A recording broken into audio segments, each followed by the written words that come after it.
দেখুন দেখুন, এ তো পাত্র মারছে এবং কি কামড় দিতে আসছে। দেখুন কি করে মারছে, দেখুন আর দেখুন এটা, দেখুন দেখুন, ও ধরতেই দিবে না, ও খোপের কাছে যেতে দিবে না,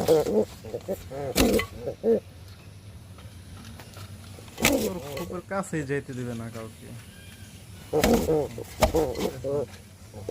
দেখুন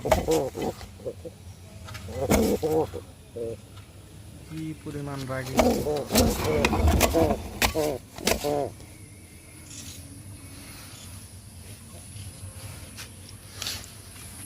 এই যে আমার কবুতরগুলো বৃষ্টিতে ছাদে কি অবস্থা। প্রিয় দর্শক বন্ধুরা, সবাই